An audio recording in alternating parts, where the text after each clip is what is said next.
Hello Mensa, Huganji, and welcome back to Straight Talk. This will be episode 3, and what we're going to be doing is discussing the Bethesda conference at E3. I've got a few notes here. I'm going to try and run through these as quickly as possible because I realized that the previous video might have been a bit too long. Okay, first off, what they had was the opening sequence was Quake Champions, which looked very, very cool, especially since it's going to be on the new ID Tech 6 engine, which Doom is on. They're suggesting that gameplay is going to be super fast, especially since they're going to be unlocking the frames and give us 120 Hz refresh rates if your card and your screen can support it. Some of the other things that they were discussing was that this will be on PC only. So if you're into Quake, it'll be a PC only thing, and I suppose since Quake 3 Arena has been a PC only thing for ages, everyone who's currently playing Quake will just be switching over basically. Hopefully it's a good one. Yeah. So my expectation is that it's going to be very good. What they're going to do is they're going to do a bit more of a reveal, and they're going to have gameplay at QuakeCon, which you're going to be having, I think it was this year, in Dallas. So if you guys are near Texas, or you guys are near Dallas, or whatever it is, go out there, go and check it out, and let us know. Yeah, that'd be great. Moving on from there, we had the Legends strategy card game, and the weird thing is, like, it seems like there's a lot of people that are coming out with strategy card games these days in a digital format. I remember downloading Magic the Gathering on my phone and playing it for a little while. I think there's a very different feeling, like to playing it digitally and to playing it with actual physical cards. For me, a digital card game that made it was Gwent, and we'll discuss that in a different video.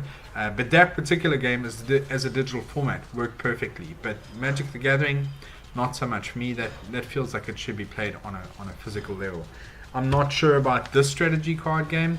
We'll see when they release it. They had a story video or trailer that they had up, and they showed a little bit of the gameplay in the game, and it looks interesting. But generally, I'd probably go for something like Gwent. Yeah. Also, something like this is really nice for mobile platforms. So if you're looking for something to take your time, or probably on the train and you're on your way to work, or you're sitting on the toilet and you don't want to look at Facebook for the 519th time that day, you can play a little bit of this card game. Moving on from there, we had Fallout 4. They're going to be distributing a whole bunch of new mods and some new DLC. One of them was contraptions, which includes things like elevators, armor packs, weapon racks, track kits for marble runs, sorting machines, conveyor belts, right? So that was your contraptions thing. They had another thing that they were going to bring in, which is the ability to build your own vault, which is quite interesting considering that the settlement function, building up the settlement in Fallout 4 was very fun. Yeah. Felt very Minecrafty, and was just nice to like play around with that and develop settlements. So the vault builder is going to pretty much work exactly the same way, except that it's going to be similar to Fallout Shelter. So you're going to be able to have people, your residents in there, you're going to be able to experiment with them and do things with them, and I suppose manage them in your vault, right? The way that they displayed it on the screen was pretty much exactly like that. Moving on from there, Nuka-Cola Worlds, or Nuka World was one of them, and that looks like a new story mode with a whole bunch of missions, and that's going to be a DLC for Fallout. It was suggested on the post interviews that Nuka World was actually like a raider camp, so it's going to be interesting to see what that's like.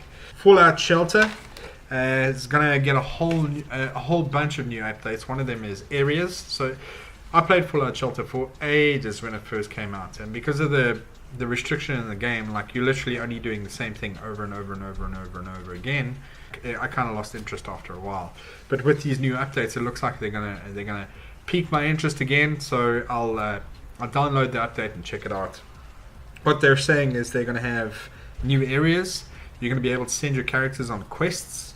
There's gonna be brand new combat systems. There's gonna be new characters. And also, the other weird thing is that this particular mobile game is now going to be available for PC. So everyone who was playing on iPhone or an Android or something like that can now take their gameplay experience straight to PC with higher fidelity and easier control using your mouse. Skyrim Remastered was then announced after that. And to be honest, it looks very, very good.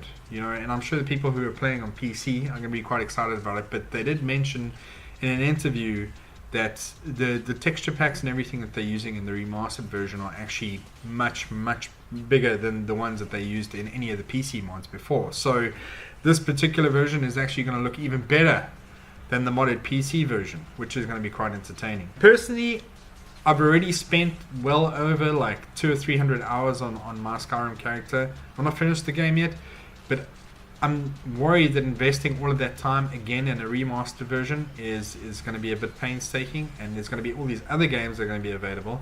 So I think this kind of thing is only really, really good for true fans of that particular Elder Scrolls game, right? Yeah, like I said, new high quality textures. There's going to be new lighting, new shaders, and you're going to be able to have mods on console as well, which they introduced with Fallout 4 too. So that's quite cool. Moving on from there, they kind of just threw Prey at us, which was interesting. So instead of having a Prey 2, which was supposed to happen and got cancelled, they're introducing Prey now, which they're just using the same name, but it's a different context, different story, different characters, and basically what happens is you're this guy who's on a space station, and you're there, you're involved in an experiment on the space station, but something goes wrong, and aliens invade the space station, right? These, I think they look almost viral, and they look like they can kind of infect you, which is quite entertaining, and they move like shadows. That's what the gameplay or the game trailer looked like. So yeah, you got to fight this alien race. Plus, because you've been experimented on, you've got these extra abilities, and I'm imagining that one of them is going to be the grappling hook, and I'll explain more about that a bit later. You're going to have really nice abilities. You're going to have like cool weapons.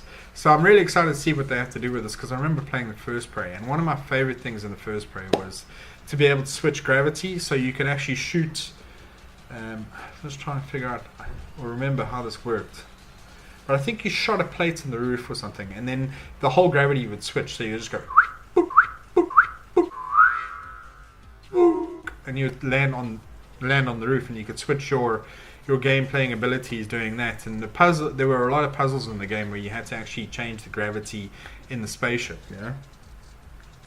So yeah, it looks very cool. You're going to have the enhanced abilities, you're going to have cool weapons, and you're going to have to fight this alien species. So I'm going to wait. Apparently they're releasing more footage of this at QuakeCon, so I'm going to wait until that stuff comes online and see. Following Prey was Doom, and what they're doing is they're releasing a whole bunch of new free updates for Doom. So if you've been playing Doom the multiplayer, they're going to be releasing free updates for Snap Map. They're going to be releasing free mods, and they're going to be releasing some free maps as well for the current Doom universe. Then there's going to be a premium DLC, alright, which you obviously going to have to pay for, and that was the season pass that was in the pack, which is going to have a new demon that you can be, and it's also going to have 3 brand new large scale maps, new armor, and it's going to have a whole bunch more stuff as well, which you'll be able to enjoy and play with for a while.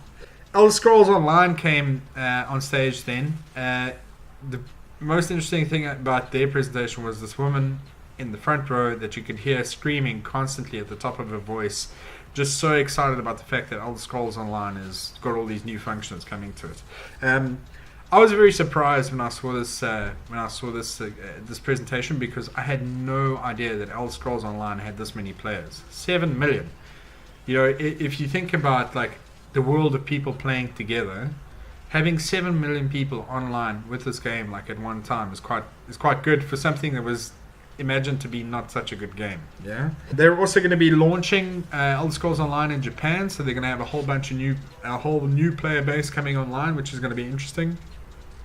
The language barrier thing is going to be quite interesting, and the reason why there's probably going to be a language barrier is that not only are they updating Elder Scrolls Online and introducing all the new Japanese players, but they're turning it into, they got this feature where they call one Tamriel. So basically they're unblocking the entire world. So it doesn't matter what level you are, or who you want to play with. You can walk around and play with anybody and go into any part of the realm and the world. It doesn't matter what level you are. Some of the updates that they're going to bring, they spoke about the Dark Brotherhood DLC. It looks very kind of like dark and similar to Assassin's Creed, where you become this person who runs around assassinating people. There's going to be a lot of blood. I'm not that interested in Elder Scrolls Online. I really loved Skyrim when I played it. I've got Oblivion on the shelf that I still need to get through. But these games end up being so long, and you have to invest so much time in this one thing. And there's so many other cool games.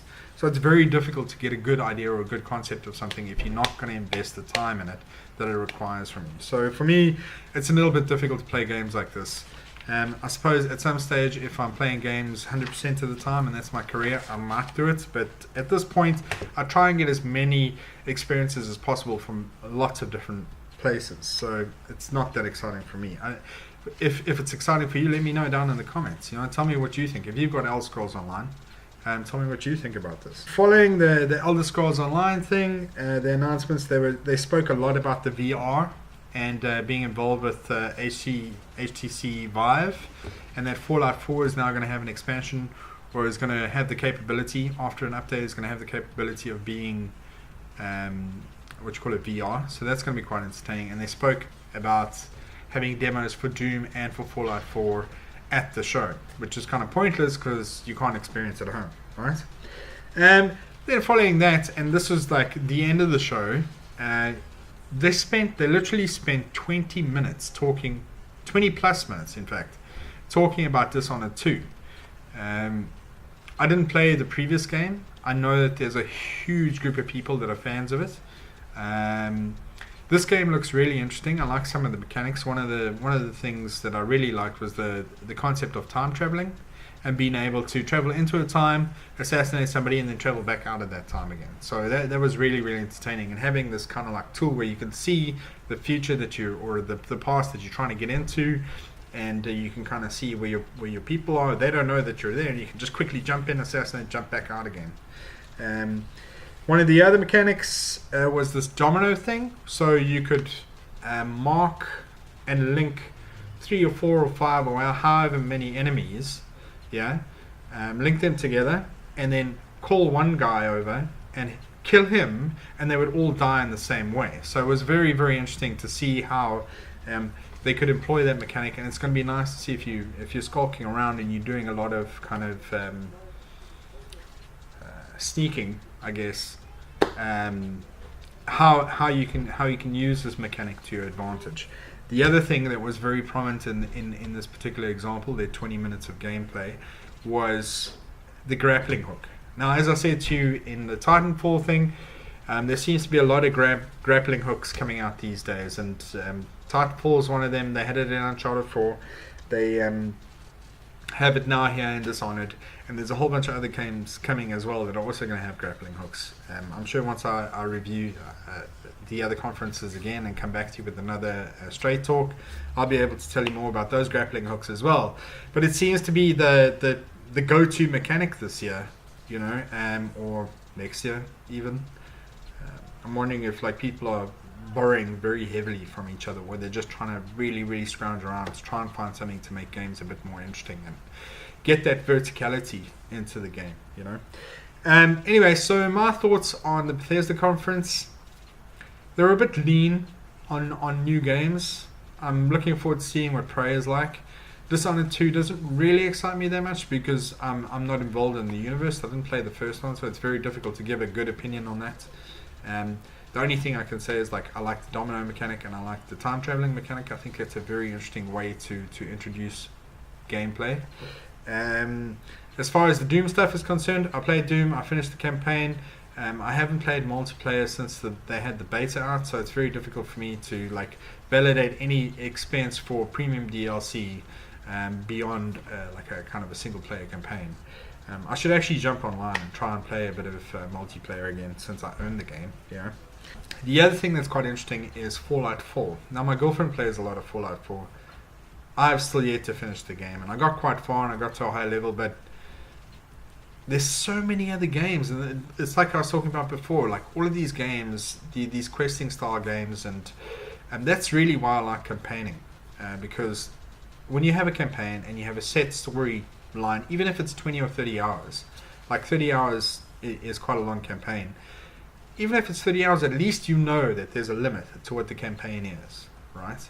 It's not this whole open world that you get, like, where you go and you do this quest and you do this quest and you do this quest and you do this quest and you spend 200 hours doing side quests and you get lost, and then you end up losing interest in the main storyline because you forget where you were, right? So I feel like there's a lot of games that do that, and it's very difficult for me to then get back into the game because I forget where I was in this game, you know, ages ago. And there's so many other games to play as well. You know, I'm really interested in seeing what some more of the storyline driven games are going to be like. So I'm gonna try and get back into Fallout 4. I've got to finish it. It's on my got to finish list. Yeah, which I'll discuss in another straight talk. Anyway, Mensa, thank you for watching. That was kind of my impression of the Bethesda E3 presentation or conference. If you have any comments, leave them down below. If you like this video, hit the like button. If you like all of my videos, hit the subscribe button. I try and bring at least 2 videos out every week. And yeah, thanks again for watching. It's really great having you here. See you again in episode 4.